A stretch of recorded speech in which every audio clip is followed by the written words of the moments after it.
Artificial ഇന്റലിജൻസും റോബോട്ടും തമ്മിൽ എങ്ങനെയാണ് connection വരുന്നത്, അതിന്റെ പ്രസക്തി എന്താണെന്നുള്ളതാണ് ചോദ്യം. എങ്ങനെയാണ് ഈ ആർട്ടിഫിഷ്യൽ ഇന്റലിജൻസും റോബോട്ടും തമ്മിലുള്ള കണക്ഷൻ എന്താണെന്ന് പറഞ്ഞു തരാം.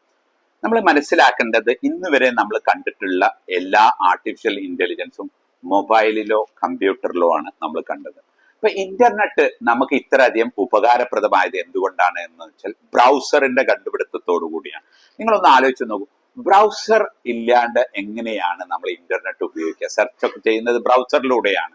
ഇപ്പൊ പ്രത്യേകിച്ച് നമ്മൾ നെറ്റ്സ്കേപ്പ് മൊമെന്റ് എന്നാണ് ഇന്റർനെറ്റിൽ പറയാം. നെറ്റ്സ്കേപ്പ് എന്ന ബ്രൗസറാണ് പണ്ട് കാലത്ത് ഏറ്റവും കൂടുതൽ യൂസ് ചെയ്യുന്നത്. നമ്മൾ ക്രോം അതുപോലെ തന്നെ ഒരുപാട് ബ്രൗസേഴ്സ് ഉപയോഗിക്കുന്നുണ്ട്. അതിനുശേഷം ഇന്റർനെറ്റ് നമുക്ക് ഏറ്റവും കൂടുതൽ ഉപകരിച്ചത് എവിടെയാണെന്ന് പറയാം, മൊബൈൽ ആപ്പുകൾ ഉണ്ടാക്കുന്നതിലൂടെയാണ്. മൊബൈൽ ആപ്പ് കിട്ടിയ സമയത്ത് നമുക്ക് വളരെ സുഖമായിട്ട് പലതും ഉപയോഗിക്കാൻ പറ്റി എന്നുള്ളതാണ്.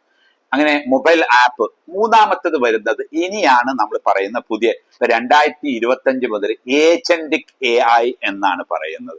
ഏജന്റിക് AI എന്ന് പറഞ്ഞു കഴിഞ്ഞാൽ നമുക്ക് എന്ത് ചെയ്യണമെങ്കിലും നമുക്കൊരു ഏജന്റ് തരും. ആ ഏജന്റിനോട് പറഞ്ഞു കഴിഞ്ഞാൽ ഇപ്പൊ നമുക്കൊരു ഡിസൈൻ ചെയ്യണം, നമുക്കൊരു ഡിസൈനർ വേണ്ട, ഡിസൈനിങ് ഏജന്റ് ഉണ്ടാവും. അപ്പൊ ആ ഏജന്റിനോട് പറഞ്ഞ അപ്പം തന്നെ ആ സെക്കൻഡിൽ നമ്മളൊക്കെ ലൈവായിട്ട് ചെയ്തു. അപ്പൊ ഇങ്ങനെയുള്ള ഇപ്പൊ ഒരുപാട് ഏജന്റുകളായിരിക്കും ഇനി വരുന്നത്. ഇപ്പൊ ഇതിലുള്ള ഒരു നഷ്ടമൊക്കെ എന്താണ്, ഇപ്പൊ നമ്മൾ ഒരു കോൾ സെന്റർ എന്ന് പറയുന്ന ഒരു ഏജന്റ് ആണ്.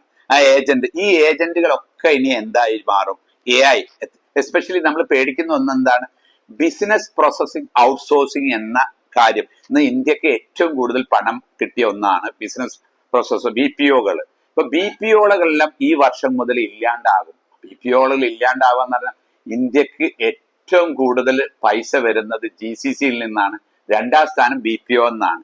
അതായത് മൊത്തം പുറത്തുള്ള വിദേശ രാജ്യങ്ങളുടെ ജോലി ഇപ്പൊ നമ്മുടെ ബാംഗ്ലൂര്, ചെന്നൈ, ഹൈദരാബാദ്, കൊച്ചി, പൂന, നോയിഡ, ട്രിവാൻഡ്രം, കാലിക്കറ്റ്, ഇതൊക്കെ ബിസിനസ് പ്രോസസ് ഔട്ട്സോഴ്സ് ആണ്. അതിന്റെ ഒരു ആവശ്യകത ഇല്ല എന്ന് പറയുന്നതാണ് ഈ ഏജന്റിക് AI എന്ന് പറയുന്നത്. അതായത് പണ്ട് ജോബുകളൊക്കെ മറ്റു രാജ്യങ്ങളും വേറെ സ്ഥലത്ത് ഇന്ന് അതിന്റെ ആവശ്യമില്ല, അതിന് പകരം ഏജന്റുകൾ വരുന്നു. ഒന്ന് ആലോചിച്ച് നോക്കൂ, ഏറ്റവും കൂടുതൽ സാലറി കിട്ടുന്ന ഒരു ഏരിയയാണ്. ഈ ഏരിയയിലാണ് ജോലി നഷ്ടപ്പെടും എന്നുള്ളതാണ്. അപ്പം BPOകളാണ് എല്ലാം നഷ്ടപ്പെടും. അപ്പൊ ഏജന്റിക് AI ആണ് ഇപ്പൊ നമ്മൾ കാണുന്ന ഈ AI. ഈ ഏജന്റിക് AIയിൽ നിന്ന് നമ്മൾ ഈ ഒരു 4-5 വർഷത്തിനുള്ളിൽ ഹ്യൂമനോയിഡ് റോബോട്ടിലേക്ക് പോകും. ഏജന്റ് ചെയ്യുന്നത് ഡിജിറ്റൽ ആണെങ്കിൽ ആ ഏജന്റിനെ നമ്മൾ ഒരു എംബോഡീഡ് റോബോട്ടുകളാക്കി മാറ്റുകയാണ് ചെയ്യുന്നത്. അപ്പൊ ഇങ്ങനെ ഒരു റോബോട്ട് വരാൻ പോകുന്ന, ഇപ്പൊ നമ്മൾ എന്ത് പറഞ്ഞാലും ഒരു ഡിജിറ്റലി ചെയ്തു തരുന്ന അതേ സാധനം വന്നിട്ട് റിയൽ ടൈമിൽ എന്ത് ചെയ്തു തരും? ഹ്യൂമനോയിഡ് റോബോട്ടായിട്ട് ചെയ്തു വരും. ഇതിനെ നമ്മൾ വിളിക്കുന്നത് ഫിസിക്കൽ AI എന്നാണ്. ആദ്യമായിട്ടാണ് നമ്മുടെ മുന്നിലൂടെ നടന്നു പോകുന്ന റോബോട്ടുകൾ. അപ്പൊ നിങ്ങൾക്കൊക്കെ ഇപ്പം ഒരുപാട് വീഡിയോയിലൊക്കെ കാണാൻ പറ്റും. ഈ ഫിസിക്കൽ AI വരുമ്പോൾ ഉള്ള പ്രശ്നം എന്താണെന്ന് ചോദിച്ചു കഴിഞ്ഞാൽ, ഫിസിക്കൽ AI വരുന്ന സമയത്ത് ഇപ്പൊ ഇതിന്റെ ഒരു എക്സാമ്പിളിലൂടെ തന്നെ ഞാൻ പറയാം. ടെസ്ല എന്ന കമ്പനി നമ്മൾ കേട്ടിട്ടുണ്ട്. എലോൺ മസ്കിന്റെ ആണ്, റിച്ചസ്റ്റ് ടെക് ബില്യണയർ ആണ്. പുള്ളി 2 മാസം മുമ്പ് ഒരു ഇന്റർവ്യൂവില് അവരുടെ ഷെയർ ഹോൾഡറോട് ഒരു ചോദ്യത്തിന് ഉത്തരമായി പറയുന്നുണ്ട്. ഒരു ചോദിച്ച ചോദ്യം ഇതാണ്, നമ്മുടെ കമ്പനിയുടെ ഫ്യൂച്ചർ എന്താണ്, ടെസ്ലയുടെ ഫ്യൂച്ചർ. പുള്ളി പറയുന്നുണ്ട് $27 ബില്യൺ ആവും നമ്മളെ കമ്പനി. അപ്പൊ അതെങ്ങനെയാണ്?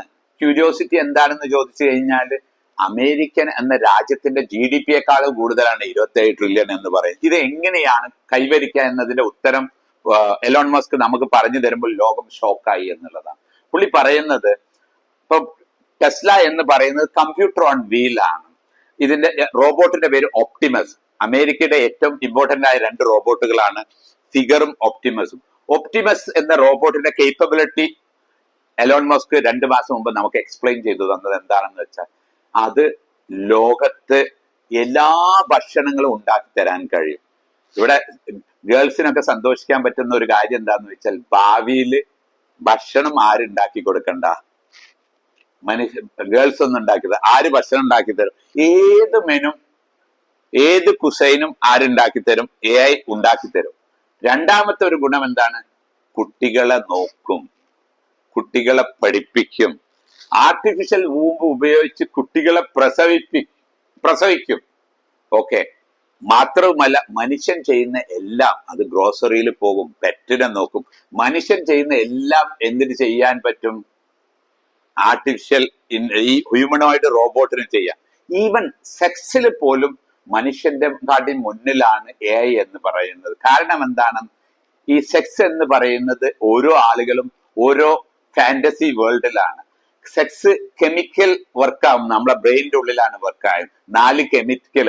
എപ്പോഴാണ് ഓരോ വ്യക്തിക്കും ഈ കെമിക്കൽ വരുന്നത് എന്ന് മനുഷ്യന് അറിയില്ല, പാർട്ട്നേഴ്സിന് അറിയില്ല. അതേസമയത്ത് AI അറിയുന്നത് കൊണ്ട് AI സെക്സിൽ പോലും വളരെയധികം മുന്നിലാണ് നിൽക്കുക. മാത്രവുമല്ല, നമുക്ക് വരാൻ പോകുന്നത് ഹ്യൂമനോയിഡ് റോബോട്ടുകൾ, അത് നമ്മളെ നമ്മളെ കാണുന്ന സമയത്ത് നമ്മളെ കണ്ണിനെ സ്കാൻ ചെയ്ത് നമ്മുടെ കംപ്ലീറ്റ്ലി ഡാറ്റ ക്വാണ്ടം കമ്പ്യൂട്ടറിൽ എടുക്കും എന്നുള്ളതാണ്. അതുപോലെ തന്നെ നമ്മളെ ബ്രെയിനിൽ എന്തൊക്കെ ഉണ്ടോ നമ്മൾ ഫോക്കസ് ചെയ്യുക, അതെല്ലാം സ്കാൻ ചെയ്തെടുക്കും. നമുക്ക് ഒരിക്കലും നമ്മളിങ്ങനെ ആലോചിക്കുകയാണ് എന്റെ ബ്രെയിനിൽ എന്താണ് എന്ന് ചോദിച്ച് ഇങ്ങനെ കണ്ണടച്ചിരുന്നാൽ ഒന്നും കിട്ടില്ല.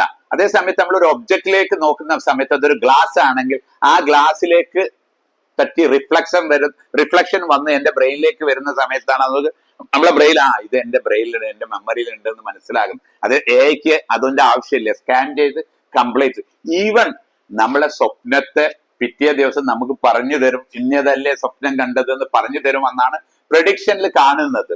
അപ്പൊ ഇങ്ങനെ ഒരു ഹ്യൂമനോയിഡ് റോബോട്ടാണ് നമുക്ക് വരാൻ പോകുന്നത്. ഇതിന്റെ ഒരു ഗുണം എന്താണെന്ന് വെച്ചാൽ നമ്മൾക്ക് വേണ്ടി എല്ലാം അത് ചെയ്തു തരും. അപ്പൊ നമ്മളോടൊപ്പം ഒരു കോ പൈലറ്റ് ആയിട്ട്, നമ്മളൊരു മിററായിട്ട്, നമ്മളൊരു ട്വിൻ മിററായിട്ട് നമ്മൾ നോക്കുന്നതൊക്കെ അതിനും കാണാം, അത് പറഞ്ഞു തരുങ്ങൾ ബ്രെയിനോട് ചിന്തിക്കുമ്പോൾ അത് പറയാം അത് ഇന്ന സാധനമാണ്. അപ്പൊ നമ്മളെ ഹാപ്പിയാക്കി നിർത്താൻ ഇങ്ങനെ ഒരു കോ പൈലറ്റ്, നമ്മുടെ എല്ലാ കാര്യങ്ങളും ചെയ്തു തരുന്ന ഒരു കോ പൈലറ്റ് നമുക്ക് എല്ലാവർക്കും ഉണ്ടായിരിക്കും. അതിന്റെ പണം എലവൻ മസ്ക് പറയുന്നത് എന്താണെന്ന് വെച്ചാൽ നമ്മളെ വീട്ടിലൊക്കെ 2-3 കാറുണ്ട്. കാറ് നമുക്ക് അഫോർഡബിൾ ആണ്. കാറിനെക്കാട്ടി പണം കുറവാണ് എന്തിന്? Humanoid robot. അപ്പൊ നമ്മളൊക്കെ വീട്ടിൽ 3-4 റോബോട്ട് ഉണ്ടായിരിക്കും എന്നുള്ളതാണ്.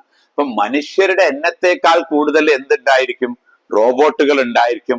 ഇങ്ങനത്തെ ഒരു സമയത്ത് പ്രധാനപ്പെട്ട ചോദ്യങ്ങൾ വരുന്നത് മനുഷ്യർ കല്യാണം കഴിക്കോ, രണ്ടാമത് മനുഷ്യ കുട്ടികൾ വേണോ, കുട്ടികൾ വേണോ എന്നതാണ്. കാരണം നമ്മളെ ഫാന്റസി വേൾഡിലുള്ള ഐഡിയൽ ബോയ് ഫ്രണ്ടും ഗേൾ ഫ്രണ്ടും ഉണ്ടാക്കാൻ പറ്റുകയും ആ ബോയ് ഫ്രണ്ടിന്റെ പേഴ്സണാലിറ്റി നമുക്ക് വിത്തിൻ 30 സെക്കൻഡ് കൊണ്ട് മാറ്റാൻ പറ്റും എന്നുള്ളതാണ്. അതിന്റെ ഷേപ്പും മാറ്റാൻ പറ്റും. അതായത് എന്നും പുതിയ ഗേൾ ഫ്രണ്ട് ആക്കി മാറ്റാൻ പറ്റുന്ന ഒരു കാലഘട്ടത്തിലേക്കാണ് നമ്മൾ കടക്കാൻ പോകുന്നത്.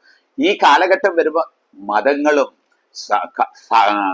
സൊസൈറ്റിയും കൾച്ചറും ഇന്ന് കാണുന്ന എല്ലാത്തിനെയും ആർട്ടിഫിഷ്യൽ ഇന്റലിജൻസ് ചോദ്യം ചെയ്യപ്പെടും എന്നുള്ളതാണ്. അങ്ങനെ നമ്മൾ അടുത്ത 10 വർഷം കൊണ്ട് വളരെ പുതിയൊരു കാലഘട്ടത്തിലേക്കാണ് ഇന്ന് കാണുന്ന. ഇവിടെ നിന്ന് അങ്ങോട്ട് 10 വർഷം it is going to be unrecognisable. ഒരിക്കലും തിരിച്ചറിയാൻ പറ്റാത്ത ഒരു ലോകത്തേക്കാണ് നമ്മൾ പോകാൻ പോകുന്നത് എന്നുള്ളതാണ്.